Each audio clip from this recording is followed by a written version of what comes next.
हे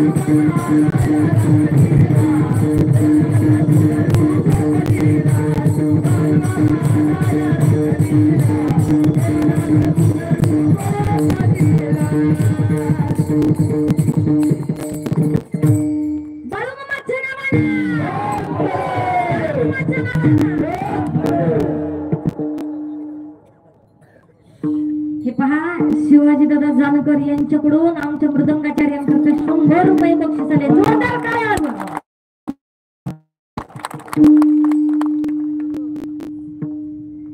सोपी गोष्ट नाही या जगाच्या मालकाची सेवा तुमच्या आणि माझ्यासारख्या साध्या सामान्य पामराला करायला मिळावी.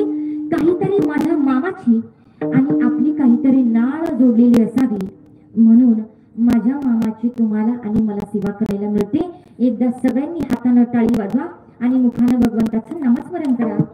विठोबा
हे पहा,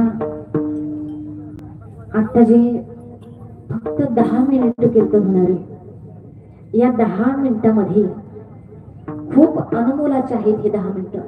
जरा प्रत्येकानं लक्ष देऊ नये का? 5 तारखेला की आम्हाला मामांची आठवण व्हावी,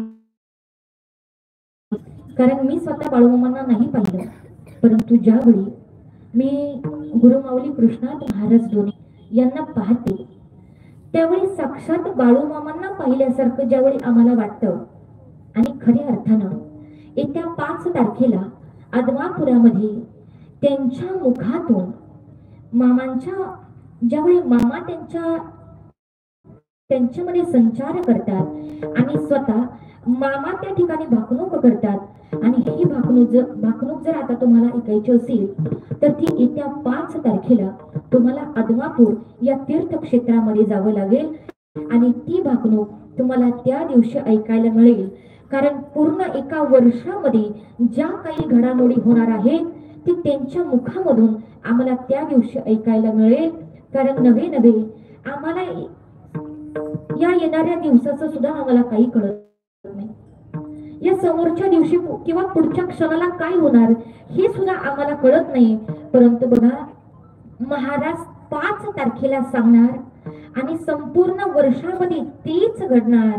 एक सर्वसामान्य व्यक्ती ज्यावेळी बोलतो त्यावेळी त्याची वाणी खरी ठरू शकत नाही, परंतु स्वतः भगवंताचं स्वरूप असणारे गुरुमाऊली कृष्णात महाराज धोनी यांनी स्वतः भाकणूक करावी, आणि त्या जगाच्या मालकानं ती भाकणुकीचे शब्द सत्यात उतरावेत. ही असणारी भाकणूक म्हणजे साधी सुधी नाही, आणि त्या भाकणुकीची आज त्या दिवसाची त्या भंडारा उत्सवाची आज आम्हाला प्रत्येकाला ओढ लागलेली आहे.